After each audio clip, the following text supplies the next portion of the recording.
If there is one thing I have learned in this life, it's that things aren't always what they seem. People wear masks and they hide their true selves behind pretty facades. I was only 15 when I learned that the hard way. It was the year I came to Lagos with big dreams, as big as the city itself, only to have those dreams crushed under the weight of reality.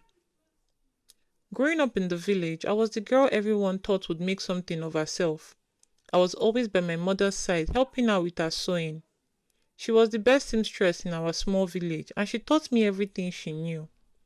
My mother always said that one day I would even be better than her, that I would go to Lagos, learn from the best, and come back to open my own big fashion house.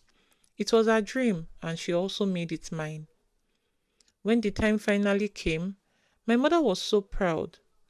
She had a friend in Lagos, Aunty Ada, who she said would take care of me and teach me fashion designing. My mother spoke so highly of her, saying how well Aunty Ada was doing in Lagos, how she had her own fashion designing shop and was known for her beautiful creations. I was excited, eager to start this new chapter of my life. My mother saved up every kobo she could to send me to Lagos, and I promised her that I would make her proud. When I arrived in Lagos, the city was everything I imagined and more. The noise, the lights, the crowd, it was overwhelming, but in a very good way. I felt like anything was possible here. Auntie Ada picked me up from the bus station and she was just as glamorous as my mother had described. She was tall, with flawless skin and always dressed in the latest styles. She looked like someone who had made it in life, and I was really excited to learn from her. Auntie Ada's shop was in a very busy part of town. From the outside, it looked like any other fashion boutique. The windows displayed beautiful dresses and the sign above read, Ada's Fashion House in bold letters. I was in awe, thinking I was about to step into my future, a place where I would learn all the skills I needed to become a great fashion designer. At first, everything seemed normal. Auntie Ada welcomed me with open arms, calling me a little sister and telling me how much she had heard about me from my mother. She started teaching me how to sew different cuts, how to cut different stylish patterns, and how to measure clients properly. At first, I thought I was closer to fulfilling my dreams, but something was missing.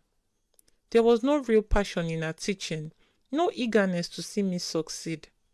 The shop was always quiet, too quiet, with hardly any customers coming in during the day. But at night, things were very different. Strange men would come to the shop after hours, always looking around nervously before slipping through the door. Auntie Ada would take them to the back room, where they would stay for hours. At first, I didn't understand what was happening, but it didn't take long for me to figure it out. I was young, but I wasn't stupid. The back room of the shop wasn't just for storing fabrics and sewing machines. It was where the real business took place, the kind of business that had nothing to do with fashion designing. I was horrified when I realized what was going on, but I didn't know what to do. I was alone in a city I didn't know, and the only person I could rely on was Auntie Ada. One night, Auntie Ada sat me down in the small room I was staying in. She had a serious look on her face, and I knew something was coming, but I wasn't prepared for what she said next.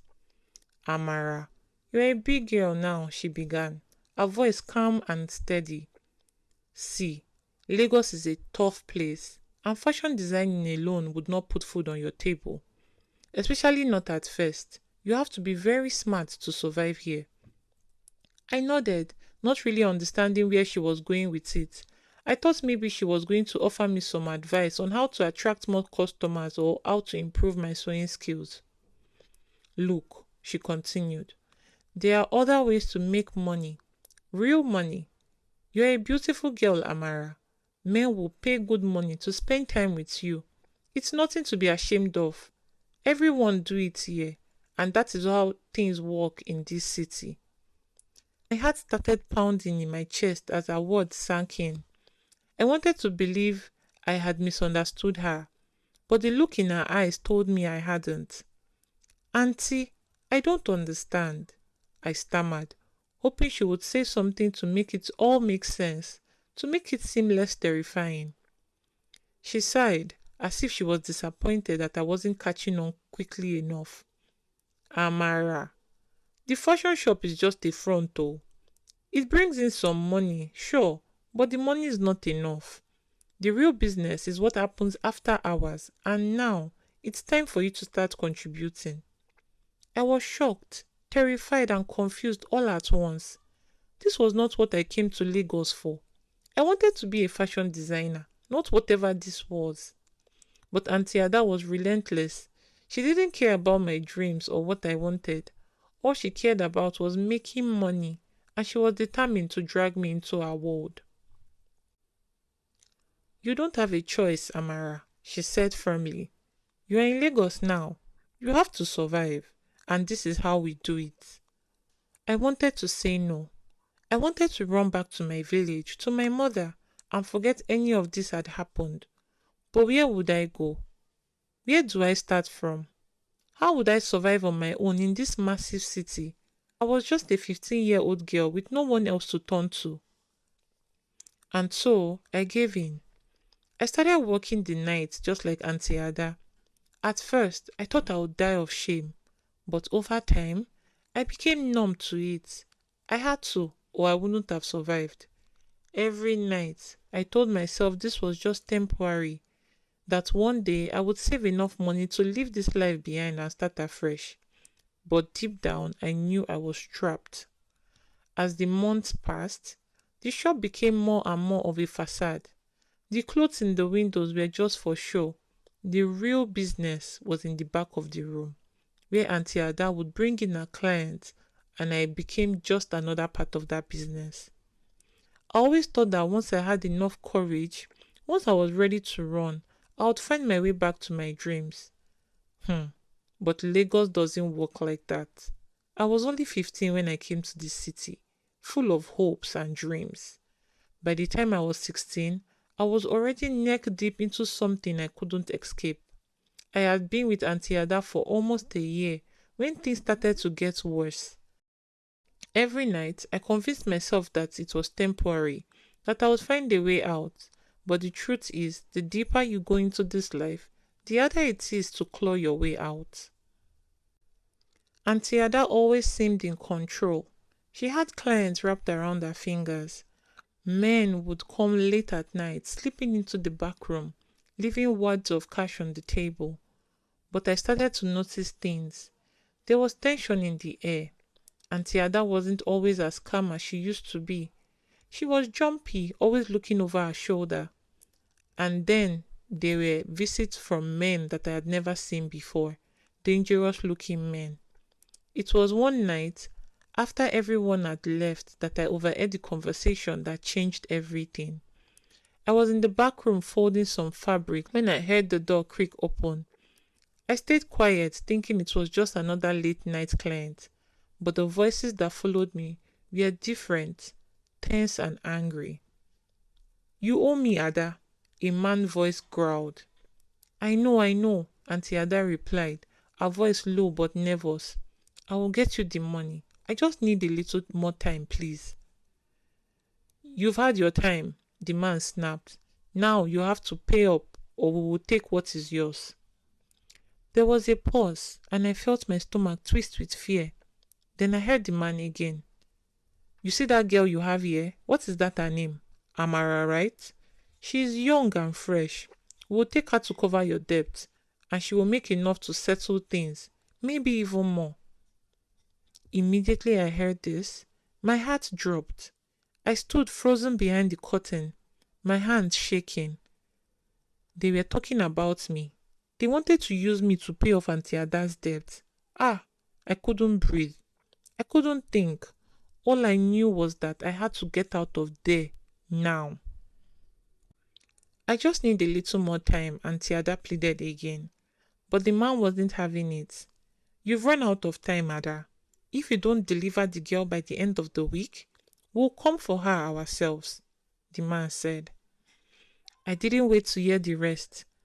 I grabbed my small bag, which had only a few of my clothes, and ran. I didn't even think about where I was going. I just needed to get as far away from Aunty Ada as possible. The streets of Lagos at night are dangerous, but I would rather face the streets than whatever that man had planned for me. I ran until my legs gave out, finally collapsing under a bridge somewhere near Oshodi. The air was thick with the smell of smoke and exhaust. The sound of the city rang in my ears, but all I could hear were those words, "She will make enough to settle things." I had nowhere to go. My mother was back in the village and she had no idea what had happened to me in Lagos. I couldn't go back to her now, not with all the shame I carried. So I did what I thought I had to do. I tried to start over.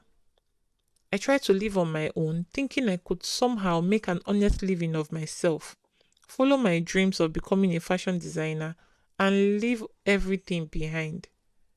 But Lagos doesn't work like that. The little money I had saved quickly ran out. I found myself sleeping on the streets, begging for food and washing in public bathrooms.